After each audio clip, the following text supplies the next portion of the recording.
Kirista ba suna samun natsuwa ba? Me yasa suka samu natsuwa? Sun san Buhari ne? Sun san mutanen da Buhari ya ce? Sun da yadda da me?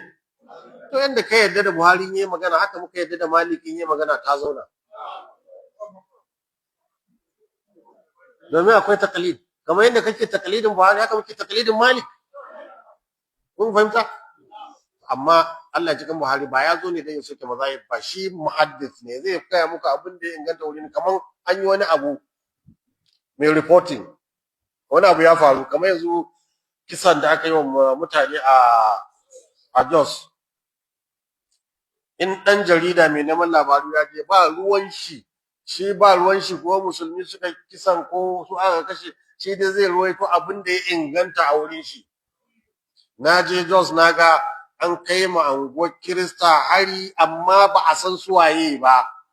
Naga kuma sun fito sun kashe musulmi. Su ma sun fito sun kashe musulmi. Saboda haka musulmi da Kirista aka kashe a wurin nan.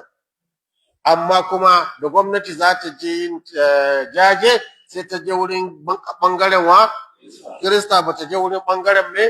Shi labari yake baka ba wadan siyasa bane, ba kuma yana yaki da APC bane fa.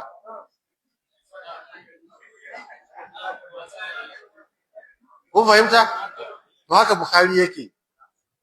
Amma in faqihi yazo to wannan ne zai ce to me ake nufi?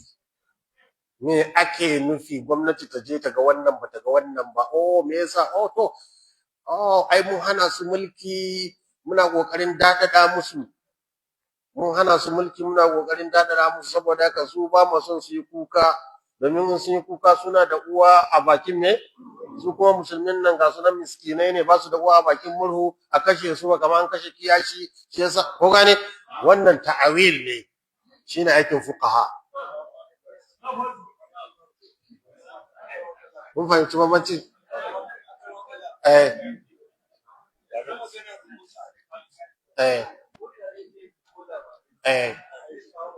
Editor.